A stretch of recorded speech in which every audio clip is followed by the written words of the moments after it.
Simba Sports Club kumchukua kocha wa Gaborone FC ni sawasawa na mtu mzima kuvaa socks ya mtoto. Nitasema maoni yangu, naomba maoni yangu yaheshimiwe.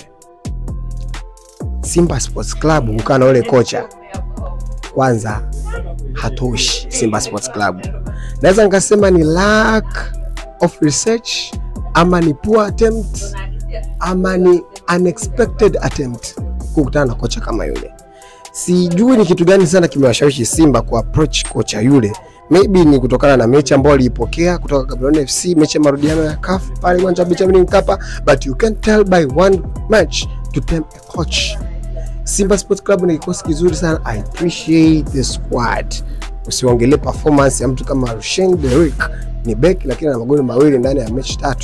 That is amazing performance. Kwa kikosi kama hicho unahitaji coach mwenye akili, sio coach. So wakiendelea hivi tutakuja kupata kelele kama azopokea Yanga, tumtaki kocha. Hizo mnazisikia huko. Wanatikiwa wasajili kwa akili. Bora kwa muda huu mfupi timu ichukue Matola.